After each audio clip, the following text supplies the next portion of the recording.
틱나타는 임재종 스님이에요. 조계종이 임재종. 그래서 틱나타하고 조계종은 같은 거예요. 되게 재밌어. 근데 사람들 생각으로는 틱나탄 스님 이러면 삼불교 연구소. 자, 오늘 법화경 서품. 나 되게 재밌는 게 금강경도 맨날 서품, 금강경도 맨날 서품이었는데 법화경도 맨날 서품이야. 이게 두 가지 룰이 있는데 부처님께서 45년을 설법하셨다는 설이 있고, 그 다음에 부처님께서 49년을 설법하셨다는 두 가지 룰이 있어요. 45년 동안 가르침을 펴셨다가 있고 49년 동안 했다라고 하는 게 있어요. 49년이 45년은 저게 남방불교, 그러니까는 동남아시아 불교, 스리랑카, 미얀마, 그 다음에 라오스, 태국, 이런 나라들에서 나오는 이야기고, 이제 동남아시아도 아니네. 스리랑카는 서남아시아예요. 서남아시아, 동남아시아. 그러니까 미얀마, 라오스, 캄보디아, 태국. 이거 동남아시아. 그 다음에 서남아시아의 스리랑카. 이쪽, 이걸 남방불교라고 하거든요. 남쪽으로 전해진 불교, 남쪽 불교, 또 다른 말로 소승불교. 이렇게 정확하게 말하면 소승불교 중에서 부파불교 중에서 소승불교 다른 이름이 부파불교거든요. 공식적 명칭은 부파불교입니다. 부파불교 중에서 분별설부라고 하는 부파입니다. 분별설부. 그렇게 너무 무겁게 그렇게 듣고 있을 필요 없어. 그냥 어려운 얘기 하려고 하는 거 아니에요. 그리고 이게 북방불교는 어떤 불교냐면 중국, 우리나라, 그 다음에 일본, 베트남. 베트남은 동남아시아 쪽에 있는 것 같아도 그거는 중국 문화권이에요. 그래서 걔네는 한자를 쓰고, 그 다음에 호치민이 목민심서를 읽었다는 둥, 이런 이야기들이 있는 게 중국 쪽입니다. 중국 쪽. 그래서 그렇게 보시면 되고, 그 다음에 불교도 중국 불교예요. 중국 불교. 그래서 틱나타는 임재종 스님이에요. 임재종 스님. 그러니까 우리가 임재종, 조계종이 임재종이에요. 조계종이. 그래서 틱나탄하고 조계종은 같은 거예요. 되게 재밌어. 근데 사람들 생각으로는 틱나탄 스님 이러면 조금 이렇게 윗바사나 같은 거 이렇게 그런 명상을 하는 분인가 이렇게 생각하는데, 그게 아니고 조계종하고 같은 계열에서 갈라져 나가서 당신이 그러한 어떤 프로그램을 좀 만들어낸 겁니다. 그렇다 치고 요 49년을 가르쳤는지, 이거는 이제 북방불교 쪽에서 하는 얘기예요. 49년. 그 49년을 어떻게 얘기를 하냐면, 천태종의 이 법화경과 관련해서는 천태종 얘기를 해야 돼요. 법화경의 조계종은 핵심 경전이 금강경이에요. 그리고 천태종은 법화경입니다. 지금 저 천태종 아니고요. 지금 저 천태종은 짭천태종, 최근에 만들어진, 그래서 구인사 천태종. 구인사 있는 데는 원래 단양에 절이 없습니다. 그러니까 거기가 만약에 전통적인 천태종이면 당연히 거기에 절이 있었겠죠. 그러니까 송광사나 무슨 해인사처럼 절이 있었겠죠. 근데 거기 가보시면 전통 건물은 없죠. 그 얘기는 뭐냐? 얘네는 새로 만들었구나. 그래서 1960년대인가 그 정도쯤에 만들었을 거예요. 그래서 최근에, 그러니까 원불교보다도 짧아요. 원불교는 일제강점기에 만들어지는 거거든요. 그러니까 원불교보다도 훨씬 연한이 짧아. 그냥 한 두세 대 정도? 그러니까 여러분보다 아마 짧을 겁니다. 여러분이 굉장히 길죠. 여러분이 굉장히 길어. 에너자이저잖아. 오래 간다니까 진짜.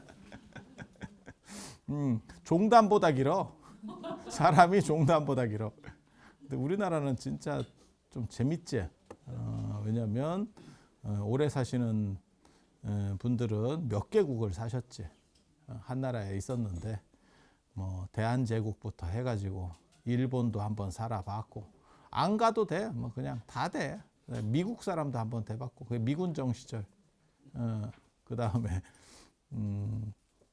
그다음에 대한민국을 지금 또 살고 있는 거고 참, 내 나라를 사는 사람들도 있고 별 사람 다 있지 진짜. 제가 전에 그런 얘기했는데 보살님들 모시고 제가 일본 성지순례를 가는데 연세 드신 분들이 있길래 내가 보살님은 비자 안 받아도 여권 없어도 되는 거 아니에요? 내국인 일제 강점기 때 태어난 분들이죠. 일본 분이에요, 일본 분. 그래서 지금은 없는데 연세 많으신 분 중에서 일본어 잘하시는 분들 되게 많이 있었어요. 저희 어렸을 때만 하더라도. 여러분 그런 거 못 보셨었어요? 그래서 예전에 평창 동계올림픽, 서울올림픽 할 때 그런 분들이 자원봉사 하시는 분들도 있고 그랬었어요. 진짜. 진짜. 그래서 그런 게 있고 이 49년을 어떻게 설법했다라고 얘기하냐면 그 천태종에서 천태종은 원래는 수나라 때 만들어지는 거예요. 수나라 때 천태지자대사라고 하는 사람이 중국에 가면 천태산이라는 산이 있어요. 하늘에 어떻게 보면 하늘에 북극성의 전기가 맺히는 데가 천태산이래. 아니 그들이 말하기를 그거 천태종에서 하는 말이 아니에요. 중국 사람들이 말하기를. 그래서 원래는 도교의 성지 중에 한 군데예요.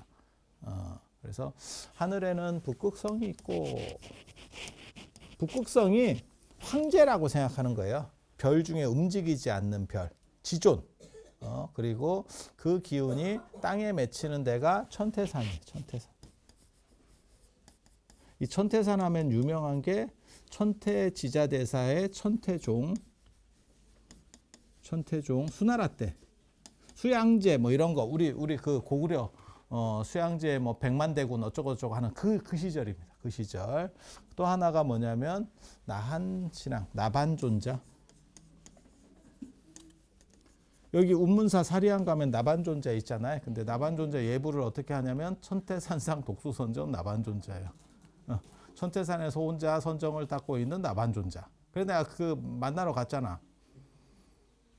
만나러 갔다니까. 혼자 계시는가 싶어서. 얼마나 적적하겠어요, 영감님. 그래가지고 내가 가봤는데 혼자를 좋아하긴 좋아하는가 봐. 사람 오는 거 별로 안 좋아하더라고. 그래서 못 만났어요. 그래서 못 만났어. 그래서 이렇게 그래서 현재 천태종 아니고 옛날 천태종.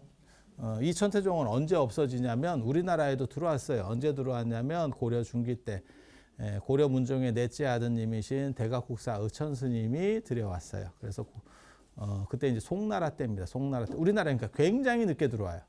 굉장히 늦게 들어와요.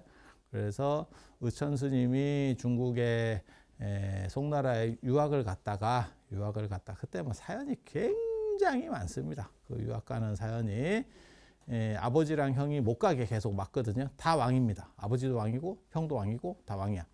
그래서 못 가게 동생이 유학 간다 하니까 왜 못 가게 할까? 혹시라도 서해 바다 건너다 어떻게 될까 봐. 지금은 참 세상이 저 서해도 바다냐 이렇게 생각하는 시절이고 그때는 그것도 죽음의 바다예요. 전 세계에서 가장 낮은 바다 중에 하나가 서해 바다입니다. 아마 수심이 50m 정도밖에 안 될 거예요. 가장 낮은 바다 중에 하나예요. 그래서 이런 얘기해도 되는가 모르겠다. 서해안 쪽에서 나오는 그 수산물은 별로 좋지 않습니다. 수심도 낮고 그 다음에 우리는 이제 많이 그나마 수질 정화를 해서 내보내거든요. 우리는 아시다시피 모든 바다가 강들이 서해로 나가잖아요. 우리는 동고 서저형. 그러니까는 동쪽에 태백산맥이 있기 때문에 동쪽으로 바다가 흘러나가는 경우는 없고 물이 나가는 경우는 없고. 거기 뭐 막혔는데 뭐 물이 무슨 뭐 산으로 갈 수는 없잖아. 그러니까 서쪽으로 이렇게 나가잖아요. 다 아시는 얘기잖아요. 그죠? 중국은 반대죠. 중국은 서고 동저형. 그러니까 전부 안 좋은 물들이 이렇게. 그리고 우리나라 물은 그나마 좀 요즘은 잘 하는 거예요. 나라가 좋아져서. 저희 어렸을 때만 해도 제가 서울 사람으로서 얘기하는데 진짜 한강변을 걷는다는 건 불가능했습니다. 제가 어렸을 때. 왜? 악취가 너무 심해서. 아니 현실이 완전히 그 시궁창. 시궁창. 그게 한강이었었어. 그게 한강이었어. 그리고 거기에 뭐 생활하수뿐만이 아니고 폐수까지 막 다 같이 다 내려오는 거죠. 이게. 그리고 그 폐수 정도도 화장실 폐수까지 다. 아니 그냥 있는 얘기 하는 거예요. 있는 얘기. 그런 식으로 했었기 때문에 이제 문제들이 좀 됐었고, 근데 우리는 그걸 다 제 기억에는 그게 80년대 올림픽 하면서 다 준서라고 해가지고 우수 하수를 다 구분하고 뭐 이렇게 해서 많이 물이 좋아졌어요. 지금도 기억하는 게 서울 그 한강에서 스프링클러 돌리고 서울 올림픽 할 때 왜 그때 퐁퐁을 너무 많이 써가지고 거품이 끊임없이 일어났어. 아 진짜. 지금은 세제가 거품이 적은 게 좋은 거다라고 우리가 생각을 하는데 그때만 하더라도 거품이 무조건 많아야 돼. 그래서 물이 흐르면서도 계속 거품이 생겨. 그리고 그게 거품이 어디에 이렇게 누적돼요. 그래서 거품이 굴러다닌다니까 물 위에서. 아 진짜. 그래서 그거를 외국인들이 보면 굉장히 혐오할 거다라고 생각을 해서 우리가 올림픽 할 때 한 3,000달러 됐었고요. 2002년 월드컵 할 때 10,000달러, 그러니까 11,000달러 정도밖에 안 됐어요. 그러니까 생각보다 잘 산 게 그렇게 오랜 옛날이 아닙니다. 월드컵 하면 여러분들은 막 머릿속에 있잖아. 그래서 그런 정도라고 생각을 하시면 돼요. 그래서 그때 굉장히 좀 안 좋았었어.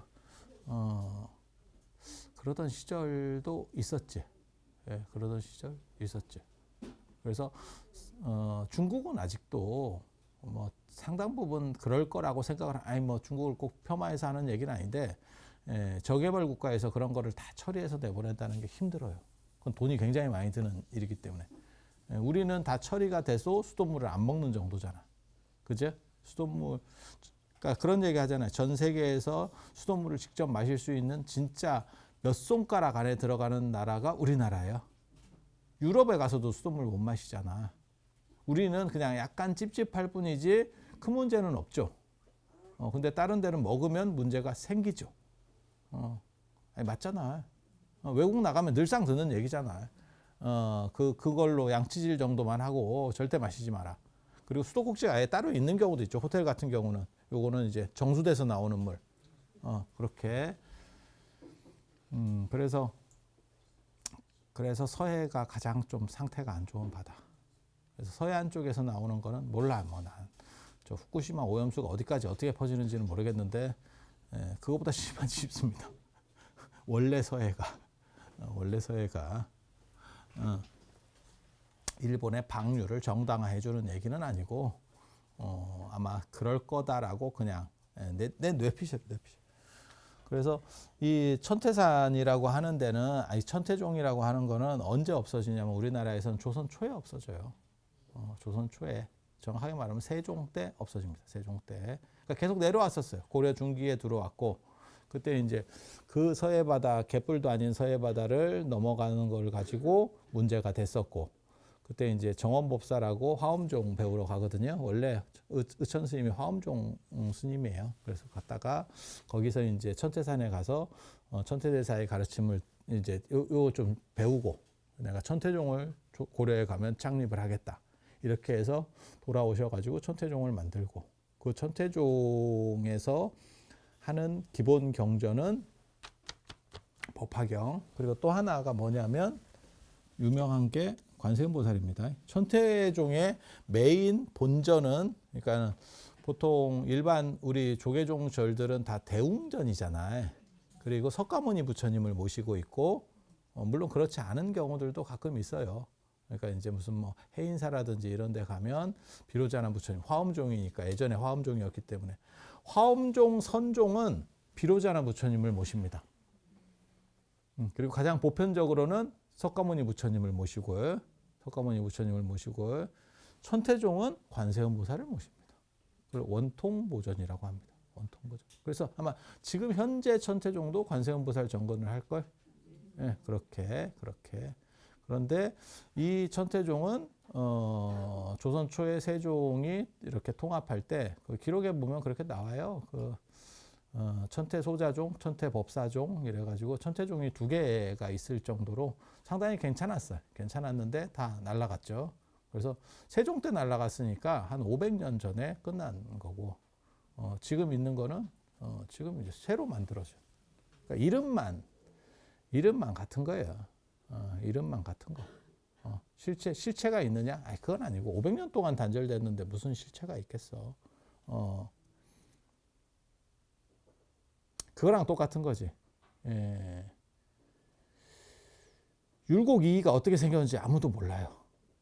율곡이의가 퇴계이황도 마찬가지예요. 왜? 그림이 없으니까. 그림이 없으니까. 그냥 우리가 초상화에서 보는 거는 그냥 아무렇게나 그린 거죠. 아무 말 대잔치로 그냥 그린 거예요. 최근에. 예. 논개 어떻게 생겼는지 모르죠. 그런데 거기 촉성루 가면 논개가 있죠. 그런데 분명히 조선시대 때 여자는 아니죠.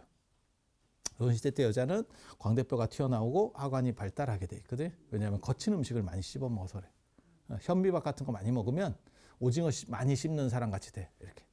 그리고 이것만 튀어나오는 게 아니고 이것도 튀어나와. 이렇게. 그래서 제가 전에도 그런 말씀해드렸는데 놀랍게도 사각턱이 조선에는 미인이었다. 전체가 다 각이에요. 전체가 주사위 얼굴들을 하고 있었어. 광대가 미인이었는지는 정확하게 모르겠어. 광대 튀어나오는 사람들이 지금은 별로 없어요. 그게 뭐냐면 여러분 어렸을 때는 광대 튀어나오신 분들을 많이 봤어. 이유는 그게 이제 거친 음식 먹어서 그래요. 거친 음식. 그러니까 몸에 좋다고 현미를 열심히 드시면 광대는 나옵니다. 그럼 나중에 몸에 좋지만 한 번씩 깎아내면 돼요. 아니 이거는 뭐 발전하는 거니까 쓰면 그쪽이 발전하는 거니까. 용불용설이잖아. 쓰는 쪽으로 발전하는 거지. 그래서 그렇게 가는 건데 사각이 미인이다라고 하는 어떤 기준이라고 하는 거는 계속 나와요. 그런데 광대도 미인인지는 저는 잘 모르겠어. 그런 기록은 잘 못 본 것 같아. 왕실에서 비빈을 뽑고 그 다음에 무슨 뭐 세자빈을 뽑을 때 각을 선호합니다. 각을. 턱 깨고 자기 잘 때는 좋겠다. 안정감 있겠네. 그래서 도시락 쌍판들이 먹어주던 시절이 있었어. 벤또 씨. 참 그런 거 보면 재밌다. 그래서 이 천태종은 아무튼 옛날 천태종. 그래서 천태종의 메인은 관세음보살이고 관세음보살은 원통보전. 이근 원통이라 그래서 관세음보살이 순응엄경에 보면 이렇게 모든 거를 소리로 들어서 장애 없이 모두를 케어해 준다 라고 하는 대목이 나와요. 눈으로는 보이는 데가 한계가 있는데 뒤통수는 못 보고 벽에 가려진 건 못 보는데 소리로는 뒤통수에 있는 것도 들을 수 있고 벽에 가려져서 빠시락거리는 것도 들을 수 있고 그만큼 놓침없이 하겠다 라고 하는 그런 거예요. 그러니까 셈 없이 모든 것을 우리 자동차 블랙박스 보면 다 본다. 그런 거예요. 그래서 실제로 관세음보살이 관세음도 있고 관자재도 있어요. 그래서 다 본다라는 의미라고 보시면 돼요. 그래서 원통, 이근 원통에서 원통전 이렇게 가는 거예요. 그래서 이 천태종 쪽에서 이 법화경에 대해서 많은 이야기들을 중국 사람들도 해요. 근데 그 49일을 어떻게 봤냐면 현계다면이라고 하는 분이 천태종의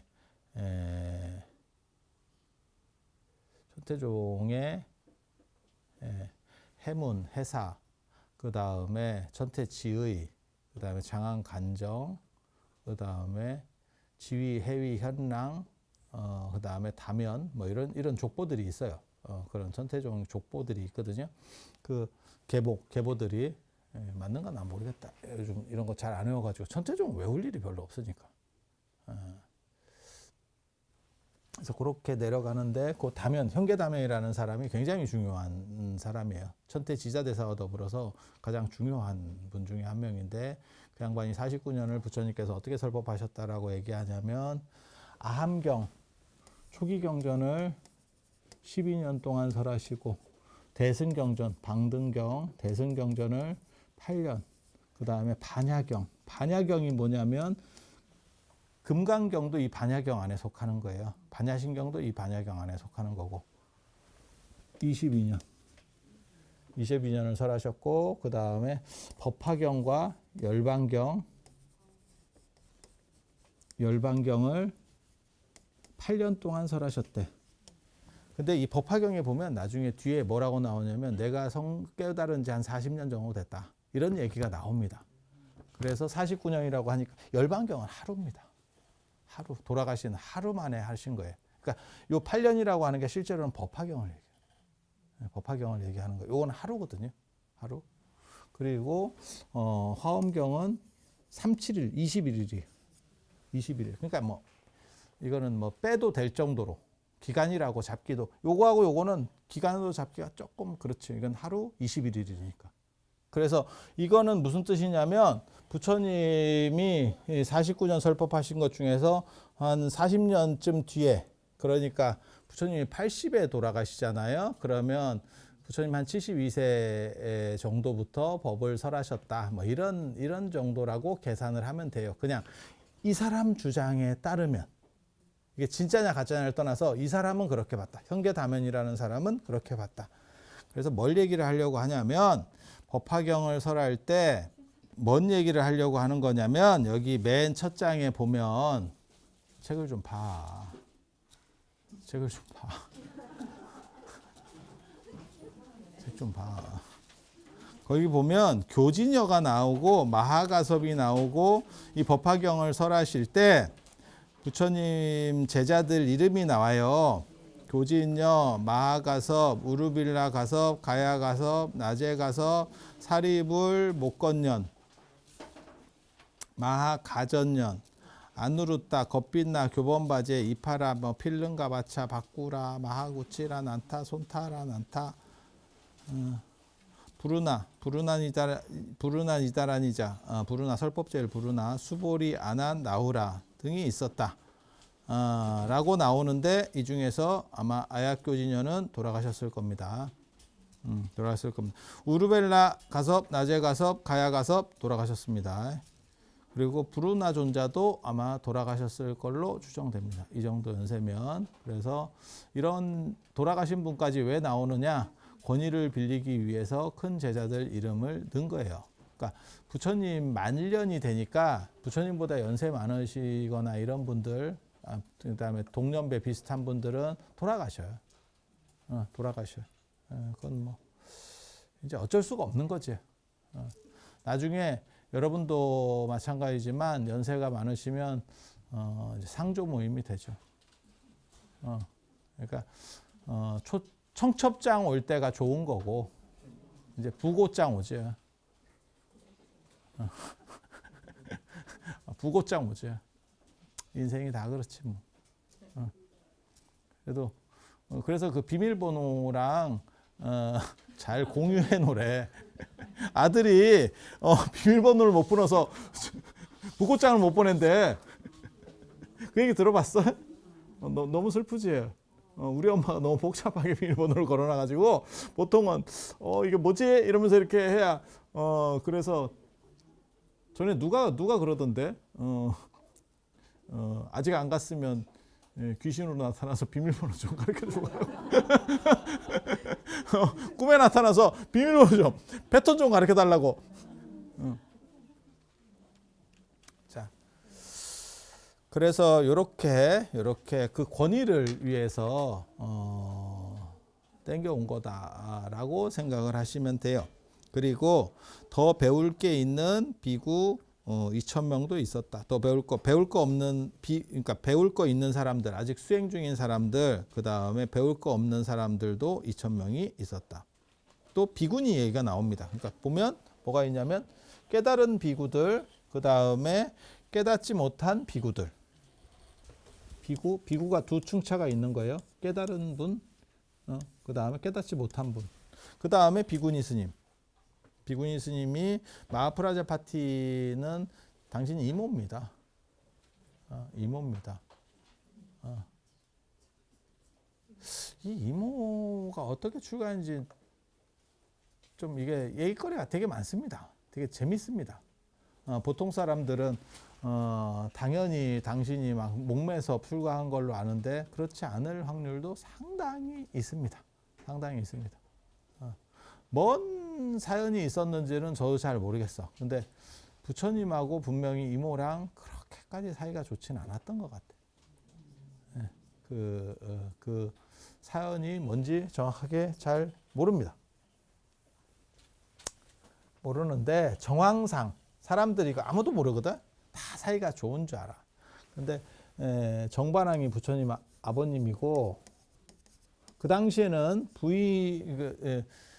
자매가 다 한꺼번에 한 남자랑 결혼하던 그런 문화가 있을 때예요. 전 인도가 그랬던 것 같지는 않고 지역적으로 인도나 중국은 땅이 넓기 때문에 그런 일들이 벌어져요. 그러니까 자매가 많은 집에 가면 세트로 다 오는 거야. 한꺼번에. 딸부자 집에 가면 막 셀이 다 오는 거야. 그거 중국에도 있었다니까. 그래서 요임금이 자기 딸 둘을 순임금에게 다 시집보내요. 그런 기록. 그러니까 옛날의 결혼 풍습 중에 하나야. 하나야. 그게 아마 혈통 보존이나 이런 것과 관련되고 그 다음에 이게 농경 문화 쪽에서 좋은 혈통을 더 빨리 번식시키는 방법으로 번식이라고 하기는 좀 그런 것 같고 아무튼 뭐 좋은 혈통끼리 좀 더 많이 우리 집안끼리 하겠다 뭐 이런 뉘앙스 그렇게 그래서 거기에 마야 부인이 있고 그 다음에 마하프라자파티 대도 한문으로는 대도 이렇게 자매가 둘이 한꺼번에 결혼한. 그러니까 이 양반이 돌아가시고 이 양반이 들어온 게 아니고 같이 세트로 결혼한 거예요. 그래서 부처님 생애에서 가장 미스테리 중에 하나가 세트로 들어갔는데 형제간의 나이 차이가 저렇게 날 수 있느냐. 여기 이 양반 소생이 이제 부처님이고 시다르타 부처님이고 이 양반 소생이 난타거든요. 근데 부처님이 몇 살에 출가했는지 잘 모릅니다. 19세에 출가했다는 설이 있고 29세에 출가했다는 설이 있어요. 그리고 여기에는 12년 동안 수행하고 깨달음을 얻었고 여기도 6년 동안 해서 깨달음을 얻어요. 그래서 이건 35세, 31세, 그리고 6년 뒤쯤에 석가종 나라로 돌아와요. 그러면 여기는 37세, 여기 41세거든. 석가종 나라로 돌아왔을 때, 근데 이 동생 나이가 몇 살이었냐면 그때 10대 후반입니다. 18에서 19세 정도 추정. 그러면 따블이거든. 이 정도면 거의 아버지 뻘입니다. 부처님이 17살에 결혼했어요. 아니 옛날 얘기다 지금. 지금은 손자볼 나이에 옛날 얘기를 하면 손자볼 나이에도 지금 안 가고 있는 거예요 사람들이. 아니야. 여기 이 안에서도 지금 빨리 가신 분들은 20대 초반에 가셨어요. 그래서 내가 네 나이 때는 네가 유치원을 다녔는데 너는 지금 아직도 안 가고 있구나. 아니 생각해보면 돌이켜보면 그런 집도 있어. 그런 집도 있어. 누가 깜짝 놀라는 얘기를 해가지고 요즘 최근에 들은 것 중에 저한테 수업 듣는 스님이 저한테 뭐라 그랬냐면 내가 자기 아버지 또래라는 우리 엄마보다 나이가 많아요. 내가 그런가. 내가 여기 울산에 이거 포교당 만들고 이거 진짜 학교 다닐 때 어디 오갈 데가 없어서 이걸 만들고 그래서 제가 제 서원 중에 하나가 내가 학교 다니는 스님들이 오갈 데 없는 사람들을 좀 할 수 있도록 그렇게 지원을 해서 내가 형편이 되면 방 같은 거를 좀 줄 수 있게 해보겠다 이런 생각들을 계속 했거든요. 그래서 그런 부분들이 존재하는데 그때 내가 오갈 데가 없었어요. 사람들 생각으로는 되게 서로 같이 살자고 얘기할 것 같지만 인심이라는 게 참 묘한 거예요. 부도 나는 거하고 똑같아. 상태가 안 좋으면 모두 다 뜯어먹으려고 하고 상태가 좋으면 서로 다 친하려고 해. 예, 그래서 학교 다니고 이럴 때는 찌리하잖아. 그리고 일 시키려고 그러면 학교 가, 이놈이. 내가 늘상 얘기하는 거 있거든. 주지 스님은 일 시키려면 언제나 이놈이 학교가 있고, 이놈 입장에서는 언제나 있다가 하루 학교 가는데 지랄을 하고 딱 이렇게 해요. 없다고. 아, 이게 진짜 묘한 거라니까. 머피의 법칙 비슷해. 참 이게 묘한 거야. 그래서 오갈 데도 없고, 그래서 이걸 이제 시작을 어떻게 보면 그렇게 해서 시작된 거지. 그렇게 시작됐어. 그리고 그 뒤로 맨날 뭐 학교 다니고 있어서 그렇게 사람들도 별로 없었지만, 내가 근 20여 년을 우리 절에 제일 젊은 사람이었는데 이거 초고령 사회를 살고 있기 때문에 제일 젊은 사람이었는데, 애석하게도 이제는 나한테 배우는 사람이 우리 엄마보다 나이가 많아요. 아, 이거 슬프다, 슬퍼. 근데 이렇게 된 이 정도 나이하고 난타, 그 이복 동생이라도 이거는 연속으로 들어간 거 아니잖아. 그러니까 돌아가시고 어떻게 보면 릴레이로 들어간 게 아니고 동시에 들어갔잖아. 근데 여기가 어떻게 저 동생이 18, 19 정도밖에 안 되겠느냐라고 하는 거죠. 이 정도 나이 차이가 날 수 있을까? 그리고 언니보다야 조금 젊겠지. 근데 이때는 벌써 이게 노산. 지금은 기적 같은 일들이 일어나기 때문에 뭐 40에도 애를 낳아요 뭐 이런 얘기 있지만, 예전에는 그때 임신하면 죽습니다. 잘못하면. 낳을 수 있는 사람이 있어. 흥부 마누라 같은 사람들. 계속해서 이렇게 뽑아낸 사람들. 공장이 계속 돌아가고 있었지. 그런 사람들 가능합니다. 근데 일반적으로 안 하다가 갑자기 날 수 없습니다. 아니, 맞잖아. 병원 없이 40에 초산이야. 진짜 위험한 거죠. 아니, 그렇지 않아? 동의하지 않네? 사람들이. 그래서 이게 가능할까에 대한 것도 하나의 미스테리예요. 그래서 저 같은 경우는 아마 중간에 좀 뭐가 있었을 거다에 대한 생각들이 있어요. 중간에 뭐가라고 하는 건 뭐냐면 잃어버린 자식들. 텀이 이렇게 크면, 우리 다 그랬어요. 텀이 이렇게 갑자기 큰, 지금은 워낙 적으니까 그런데 1960년대까지 평균 합계 출산율이 6명이었다니까. 해방하고 한국전쟁 끝나고 나서 놀랍게도 25년 만에 인구가 더블이 됐었어요, 우리가. 그래서 산하 제한하고 난리 났었지. 여러분이 그때 힘든 때 태어나신 분들이잖아. 그래서 국가를 다 이렇게 건재하게, 지금은 이제 다 절단이 났고, 우리 이제 약간 와인잔 같이 됐잖아, 지금. 이렇게. 그래서 그렇게, 그래서 중간중간에 계속 몇 명이 더 있었지 않나. 그리고 아마 부처님하고 이모하고 사이가 안 좋았다면 요 중간 사람들 때문이 아니었겠나. 이 정도면 서로 차이가 너무 많이 나서 경쟁 구도라고 할 수가 없어요. 경쟁이 안 됩니다. 경쟁이 안 돼. 막말로 얘기해서 부처님 뭐 출가하실 때 얘가 지금 나왔나 안 나왔나를 생각해야 될 정도니까 무슨 놈의 경쟁이야. 그런데도 저 이모하고는 사이가 별로 안 좋았던 것 같아요. 네가 어떻게 아느냐? 네가 어떻게 아느냐? 부처님 전생에 걸쳐서 강제로 출가시키는 사람이 없습니다. 다 자기가 좋아서 부처님을 따라서 출가하는 거지. 근데 강제로 출가시키는 사람이 딱 2명 있어요.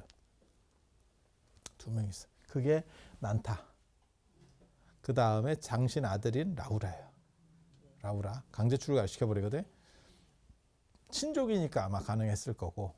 그런데 그게 뭘 의미하는 거냐면, 저렇게 강제로 출가를 시키고 나면, 인도 법은 그래요. 인도 법은 그래요. 여성만 있는 집은 사람이 없는 걸로 생각을 해요. 그러니까 여성은 사람으로 안 봅니다. 그러니까 1900년대 한참 넘어와서야 미국에서도 여성은 참정권을 가져요. 여성은 투표권이 없었다니까. 흑인에게 투표권이 생긴 훨씬 뒤에 여성에게 투표권이 생깁니다. 그러니까 여성은 사람이 아니야. 미국에서도 그랬어. 유럽에서도 그랬어. 이해가 됩니까? 2500년 전 인도에서는 사람 아니야. 그래서 남성이 없는 집은 무가구가 되고, 그러니까는 주인이 없는 집이 되고, 그건 국가 환수입니다. 재산 국가 환수. 그래서 남성이 있느냐가 굉장히 중요해. 남성이 있느냐 굉장히 중요해. 그런데 라우라하고 난타를 강제 출가시키는 바람에 정반왕이 돌아가셨을 때 저 집에 남자가 없었습니다. 그래서 낙동강 오리알 같이 된 여자가 둘이 생긴 거예요. 그게 저 대에도라고 하는 마하프라자파티하고 당신 마누라였었던 야쇼다라입니다. 야쇼다라. 그리고 이 사람들은 머물 데가 없어요. 방 빼야 돼. 방 빼야 돼. 그래서 따라와서 출가하거든요. 바이샬리까지 맨발로 따라와서 출가를 하거든요. 이걸 두 가지로 해석할 수 있어요. 하나는 사이가 안 좋아서 먹인 거다. 먹인 거다. 저는 사실 이 부분을 상당히 의심하거든요. 가족 간의 관계들이 사이가 좋을 수도 있는데 가까운 사람들이 잔 걸로 누적돼서 사이가 안 좋아지는 경우들이 있어요. 그러니까 이혼할 때도 마찬가지야. 큰 사건으로 이혼하는 경우도 있지만 대부분은 성격이 안 맞아서 라고 하는 게 정답이라니까. 왜냐하면 그게 오랜 기간 자잘한 게 누적된 거예요. 그래서 딱히 따지기도 그렇고 말하기도 그렇고 그런 상황에서 그냥 싫은 거지. 그래서 나중에 그게 많이 누적되면 보기도 싫어. 꼴도 보기 싫다. 야, 이 얘기가 나와 실제로. 실제로 그렇게 되는 거죠. 그래서 그런 상황들이 되기 때문에 뭔 사건이 있었는지 모르겠는데 아마 뭔가 누적은 있었던 것 같아. 누적은 있었던 것 같아. 그렇지 않으면 저렇게 할 수는 없다라고 생각하는 거 한 가지. 또 한 가지는 부처님이 미래를 내다보고 저 사람들을 살리기 위해서 나중에 석가족이 다 멸망하거든요. 비우리 왕이라고 하는 사람이 걔도 석가족 반쪽피예요. 반쪽피인데 걔가 석가족을 도륙을 내버립니다. 왜? 걔가 석가족 사람들에게 모욕을 당했거든 어렸을 때. 그리고 나서 왕이 되고 나서 이게 원한관계이기 때문에 전멸을 시켜버리죠. 그때 부처님이 이 선택을 해놨기 때문에 당신 주변 사람들이 거의 해를 안 입어요. 그래서 두 가지로 해석할 수 있어. 살려주려고 그랬었다 라는 해석도 가능하고, 그러니까 그냥 정황만 있는 거예요. 내용이 있는 건 아니고. 그런데 감정적으로 문제들이 있었다. 근데 당신은 왜 감정적인 생각 쪽에 약간 이렇게 더 가 있느냐라고 물어보면 북방 쪽 기록은 아닌데 남방 쪽 기록에 야쇼다라가 부처님을 원망했다라고 나오는 경우가 있어요. 원망했다라고 나오는 경우. 그래서 감정적으로 문제들이 좀 있었던 거 아닌가. 그리고 왕실 여자들이 편하게 살았던 여자들이 야, 저거 맨발로 진짜 나오면 난리 난다. 실제로 바이샬리까지 올 때 발이 다 찢어지고 뭐 이런 대목들이 나오거든요. 카페트 걔네들 다 카페트 문화거든요. 카페트 밟던 사람들이 맨발 아무 문제 없죠. 카페트 밟으니까. 나는 카페트 문화 굉장히 싫어하는데 지저분하잖아. 개나 거리나 다 막 뭘 밟고 댕겼는지도 모르고 그거를 서양도 지금 카페트가 벗겨져요. 근데 우리나라는 뭐 조금 좋은 데는 다 카페트야. 아무튼 그게 이상한 짓을 해가지고, 그러니까는 기차도 우등카는 카페트도 아니고 밑에 뭐 깔려 있어. 카페트인지 뭔지 나 잘 모르겠는데 뭐 깔려 있어. 그래서 그런 걸 깔아놓으면 약간 더 대우를 받는. 그러니까 좋은 집은 다, 그러니까 뭐 음식점이든 뭐든 다 좋은 쪽은 아무튼 뭐 깔려 있어. 더 지저분한데 내가 보기에는. 그리고 서양 사람들도 지금 그런 거를 베껴가는 쪽으로 지금 살살살 바뀌어가고 있거든요. 왜? 위생이 안 좋아. 그리고 이게 처리할 방법이 없어요. 아니 그냥 딱 생각해봐도 그걸 뭐 신발 신고 다니는데 그거 뭐 이렇게 기계로 털어낸다고 깨끗하게 되겠어? 집을 통째로 넣는 세탁기를 만들든지. 우리 예전에 그거 했었는데 여자들은 그렇게 하는지 모르겠는데 남자는 신발 빨 때 그렇게 합니다. 끈도 안 풀고 그냥 넣고 세탁기에 돌려요. 그거 생각보다 잘 됩니다. 그거 생각보다 깨끗해. 그래서 뭐 그렇게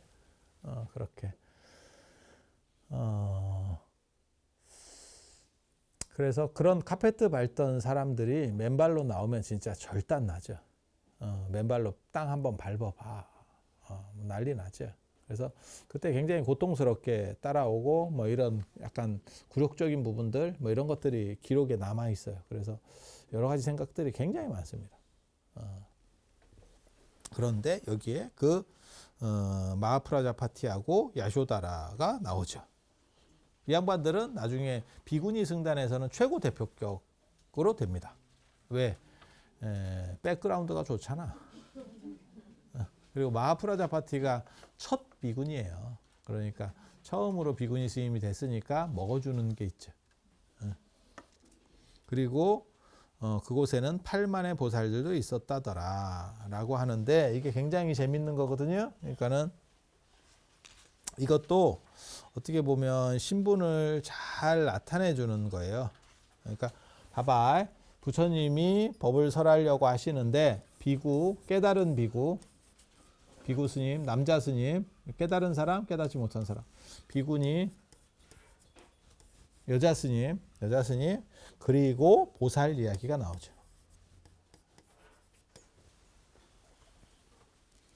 보살이 높아요? 안 그러면 비구 스님이 높아요? 보살이 높죠. 보살이 높죠. 그런데도 순서는 이렇게 돼 있어.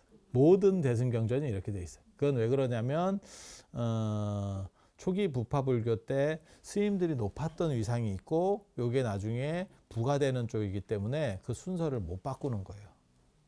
그래서 언제나 비구승이 먼저 나오고 보살이 나와. 비구대중 얘기가 나오고 그 다음에 순서가. 이 경전만 그런 게 아닙니다. 네. 그래서 어떻게 보면 그 원판의 구조를 쉽게 못 바꾸는 거예요. 원판의 구조를 쉽게 못 바꾸는 거예요. 그래서 그 보살들은 대단한 분들이 많이 있었다. 그 중에 대장이 누구냐? 대장을 어떻게 보면 알 수 있냐? 앞에 나오면 센 겁니다.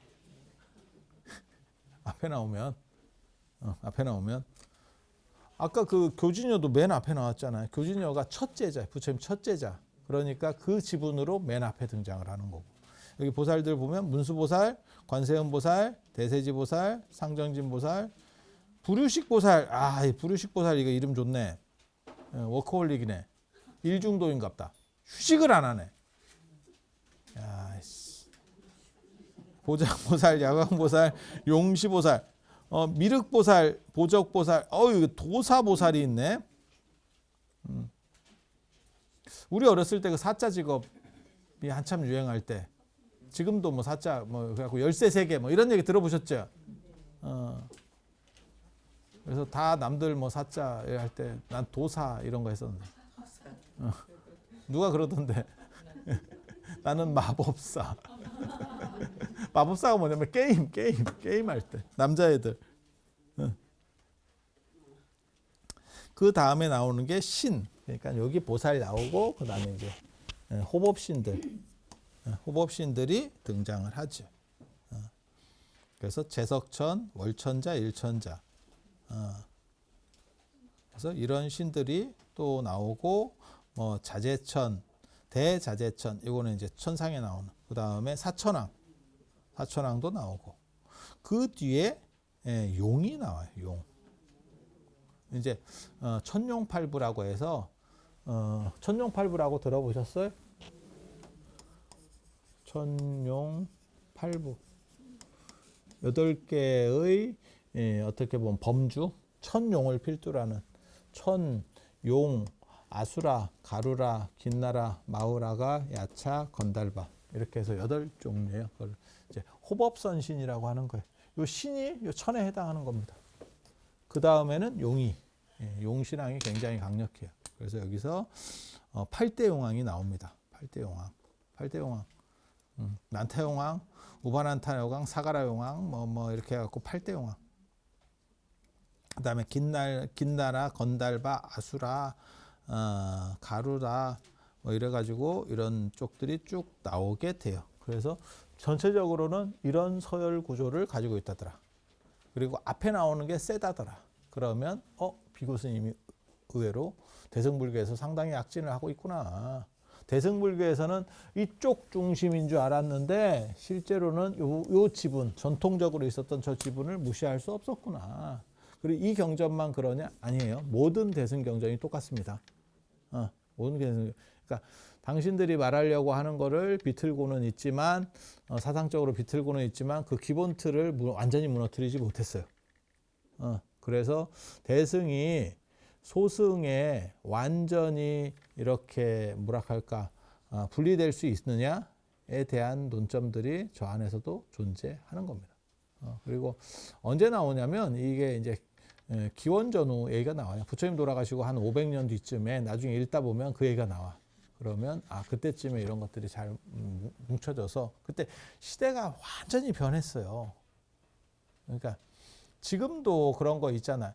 인터넷이 만들어지면서 한번 시대가 변했고 3차 산업혁명이라고 그러고 그 다음에 지금 이제 세상이 요즘 제일 많이 뜨는 말이 AI죠. 들어봤죠? 그러고 보면 그 손정희 씨가 대단해. 한 10년 전쯤에 와가지고 우리나라에서 그때 문재인 대통령인가 누가 그때 정확하게 기억 잘 안 나는데 그때 뭘 우리는 주력으로 해야 됩니까? 그랬더니 AI 이렇게 했었던 게 언론에 나왔었거든요. AI가 그렇게 중요하다. 그럼 쥐도 그쪽에 투자를 하지. 쥐는 그렇게 말해놓고 딴 거 해가지고 꼬라박고. 근데 몰라. 이게 어디까지 갈지는 아무도 몰라. 단 이게 버블일 수도 있어. 왜? 오긴 오는데 지금이 아닐 수도 있거든. 우리 IT 버블 뭐 이런 거 있었어요 예전에. 결국 그 시대로 가기는 갔어. 단지 그때가 아니었어. 그래서 처음에 들어간 사람들이 이게 뭔가 하고 있었지. 그래서 뭐 AI가 대세인 것 같기는 해요. 그 오픈 AI 만든 그 사람이 9,000조짜리 뭘 이렇게 모금을 해서 4억을 벌리겠다 이렇게 나왔잖아. 좀 놀래봐. 9,000조.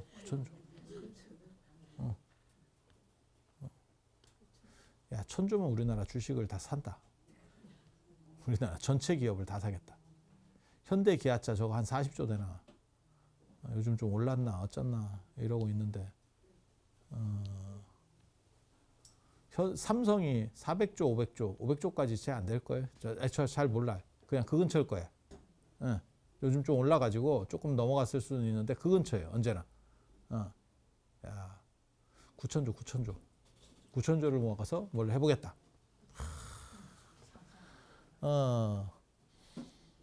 근데 처음에 그런 얘기가 나왔을 때는 대단하다 이랬을지 모르겠는데 우리가 조금 이제 그런 분들을 좀 봤지. 한두 분 봤지. 이제 트럼프 대통령하고 그 다음에 이제 일론 머스크 화성 간다. 이렇게 포가 센 사람들이 좀 등장을 했어요. 그래서 약간은 너무 놀라지는 않는데 그래도 무지하게 대단한 거예요. 그게 그런 얘기를 한다는 게 그 정도 사회 위치에 있는 사람이 그런 얘기를 한다는 자체가 그거는 나라를 몇 개를 사고도 남는 돈이에요. 우리 IMF 맞고 이럴 때 진짜 몇십 조 갖고 맞은 거예요. 지금 생각해보면 100조도 안 될 걸 그걸로 맞은 거야. 그때는 환율이 좀 다르지. 그래서 그런 정도 생각을 하시면 돼요. 그래서 그런 시대가 온다라고 하는 거는 어떻게 보면 재밌지. 어떻게 보면 재밌어. 그래서 그러한 변화의 시대, 부처님도 그런 변화의 시대를 사셨던 분이고 2,500년 전도 그랬고 2,000년 전도 변화의 시대예요. 2500년, 2300년, 2000년 이때가 다 변화의 시대예요. 그럼 새로운 변화가 일어나면 거기에 호응하는 새로운 것들이 나타나게 되죠. 진짜 놀랍지 않아? 뭐가 놀랍냐면 1990년대까지 전 세계 10대 기업 중에 7개인가가 일본 기업이었어.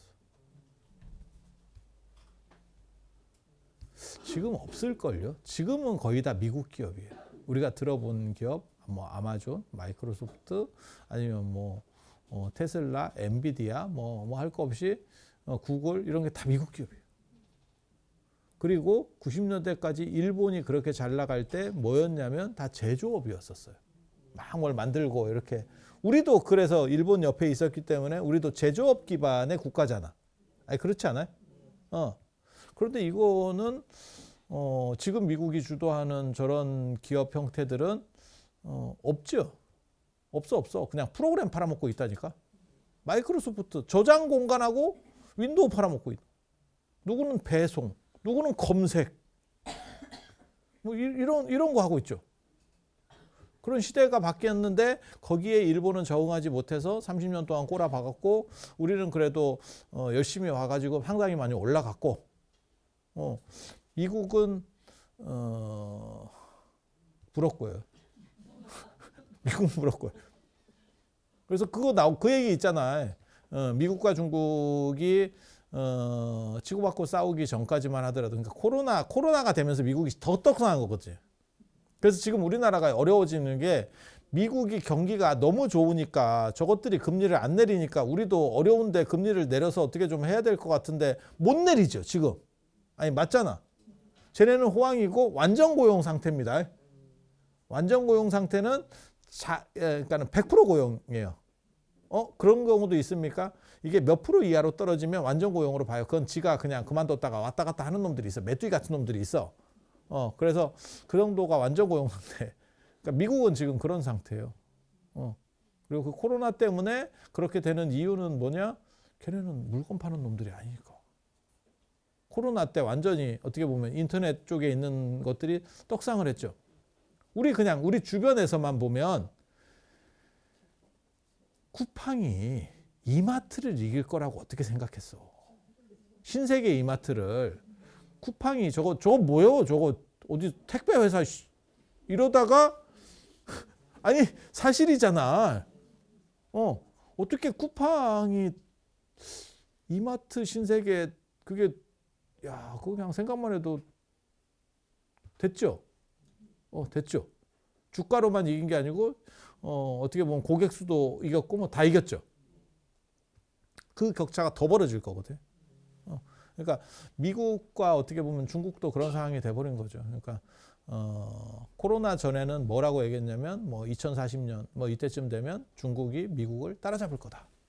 그런데 무역 분쟁도 있었지만 코로나를 겪으면서 이게 지금 이렇게 벌어졌죠. 영원히 못 따라간다는 거예요. 이제 이게 더 커진 거예요. 이게 중국이 치고 올라오고 있었던 게 아니고 이제 이게 더 벌어지는 거죠. 중국보다 미국이 더 빨리 뛰니까. 놀랍지. 저도 놀라워요. 원래는 공부 못하는 놈들이 두드려 맞으면 성적이 올라가는 건데, 야 1등이 더 빨리 올라가는 게 어딨어.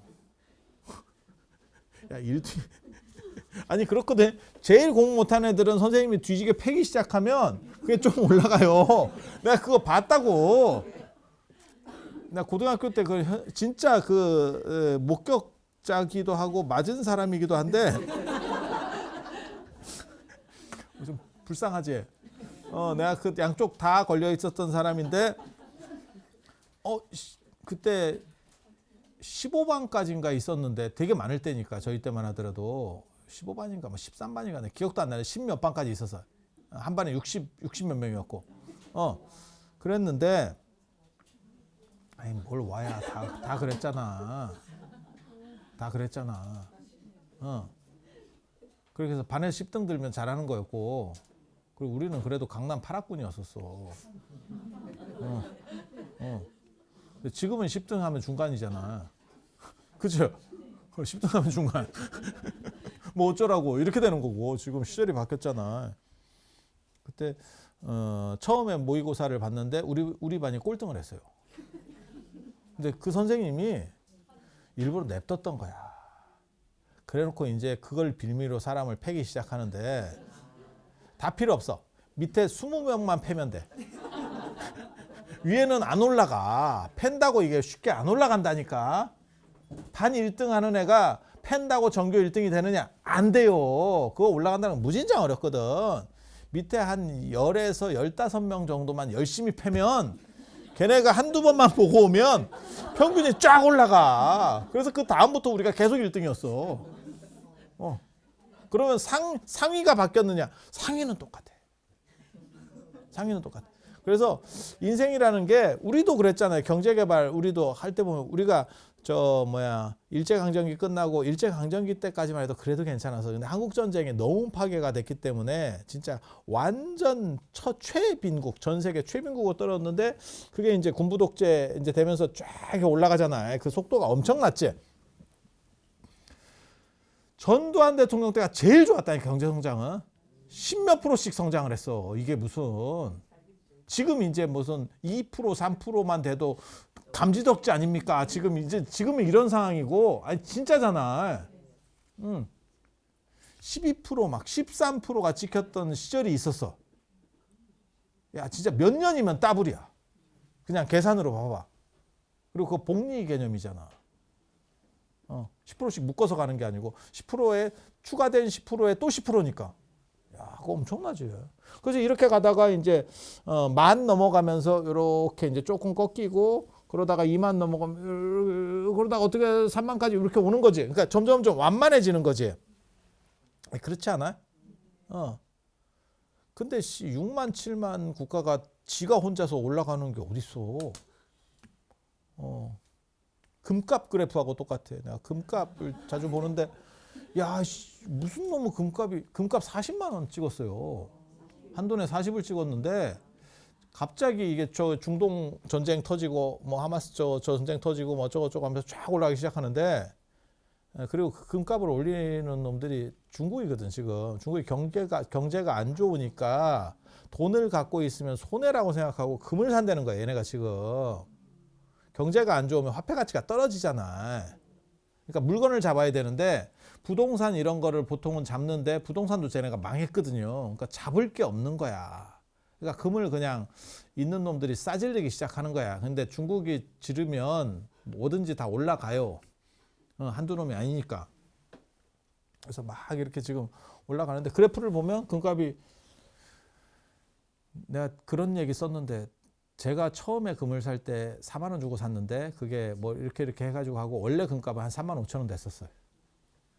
그때부터 내가 금을 사는데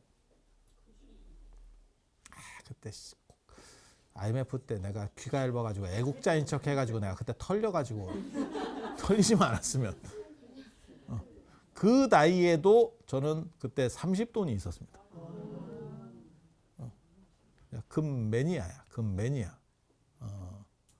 그래서 그렇게 가는데 그게 40만 원, 10배가 뛰었으니까. 아니 그게 뭐 갖고 있으면 10배가 올랐다. 아니 그런 얘기를 하는 건 아니고 그런데 오르는 그래프가 보통은 이렇게 갔다가 이렇게 갔다가 이렇게 갔다가 이렇게 갔다가 이렇게 오르거든. 근데 요즘은 이렇게 올라. 나 엔비디아인 줄 알았네. 엔비디아가 저렇게 오르거든요. 엔비디아라고 아세요? 전 세계에서 제일 큰 기업 중에 하나. 쉽게 말해서 이 첨단 반도체 같은 거 만드는 회사거든요. 와, 놀랍네. 미국이 지금 저러고 있어. 혼자서 지가 올라가. 그리고 진짜 트럼프 대통령은 우리한테는 나쁜 놈인데 미국 국민한테는 진짜 대단한 사람. 왜? 모든 걸 미국에서 만들든지 안 그러면 들어오지 말든지. 이게 지금 미친 어떻게 보면 진짜 아메리카 퍼스트, 미국 우선주의. 그리고 그거를 한번 걔네가 맛을 보니까 그 다음 대통령도 그걸 가는 거죠. 저는 우리나라 대통령도 좀 그랬으면 좋겠어요. 우리나라 정치인들도 우리나라가 조금이라도 더 잘 되게 하는 쪽으로 갔으면 좋겠어. 뭐 여당 야당을 얘기하는 게 아니고 힘드니까 근데 미국 같은 나라에서 그렇게 빨아버리니까 지는 더 떡상하고 약한 놈은 힘들지. 약한 놈은 힘들지. 그리고 미국이 금리를 내릴 것 같다 이러니까 이제 혹시 그러면 달러가 좀 약해지는 거 아닌가? 이러니까 또 금으로 들어오거든 지금. 그리고 금과 관련해서 봐야 될 지표가 그거잖아. 비트코인이잖아.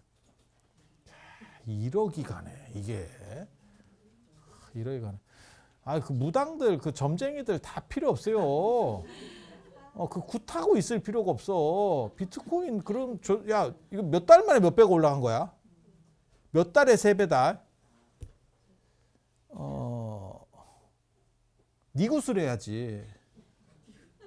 니 굿을 해. 니 굿을 해서 굿값 받으려고 하지 말고 비트코인을 사. 이러다가 그 점쟁이들이 저한테 악플을 많이 달던데. 악플 달아놓은 거 보면 점쟁이야. 그러니까 왜 영업 방해를 하냐 뭐 이런 느낌. 그래서 이 구조는 아무튼 이렇게 되어 있다. 요거는 대승경전에서도 늘상 나타나는 구조예요. 그래서 어떻게 보면 대승이 소승을 극복한다라고 하는 슬로건을 걸었지만 그것으로부터 완전히 자유롭지는 못했구나 라는 걸 알 수 있는 오늘 이 정도. 엄청나게 많이 했어요. 한 페이지 정도 하고 한 장 거의 뭐 한 장 정도까지 해서 한 장 정도까지 오늘 이 정도 하고 자 들어서 감사합니다.